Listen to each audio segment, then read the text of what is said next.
सकाळी देवपूजेला ठेवलेली झेंडूची फुलं दुसऱ्या दिवशी ते फेकून न देता मी ती कुंडीमध्ये टाकायची आणि आता त्या झेंडूच्या फुलांना त्याची झाड उगली आणि त्याला मस्तपैकी अशा कळ्या लागलेल्या आहेत.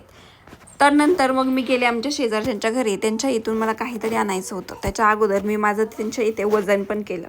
तर माझं वजन आणि माझ्या मुलीचं दोघींचंही वजन केले आणि मग मला इथून हे झाड याला काय म्हणतात ते मला माहीत नाही, पण याचा सुवास एकदम ओव्यासारखाच येतो.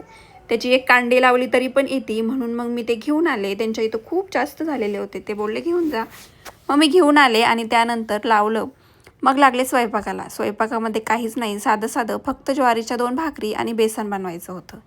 आणि मग मी स्वयंपाकाला लागले म्हणजे इशू स्वयंपाकाला लागणार नाही असं होऊच शकत नाही. आता तिची सध्या ट्रेनिंग चालू आहे. मोठं झाली म्हणजे ती मला मस्तपैकी करून खाऊ घालणार. आत्ता शिकणार आणि मोठी झाल्यावर करून खाऊ घालणार. सध्या आमचं असं सुरू आहे. मग मी छानपैकी 2 ज्वारीच्या भाकरी केल्या. त्याच्यानंतर बेसन बनवलं आणि लगेच माझं जेवणाचं ताट घेतलं होतं, कारण उशीर पण झाला होता. गरमागरम बेसन, भात आणि भाकरी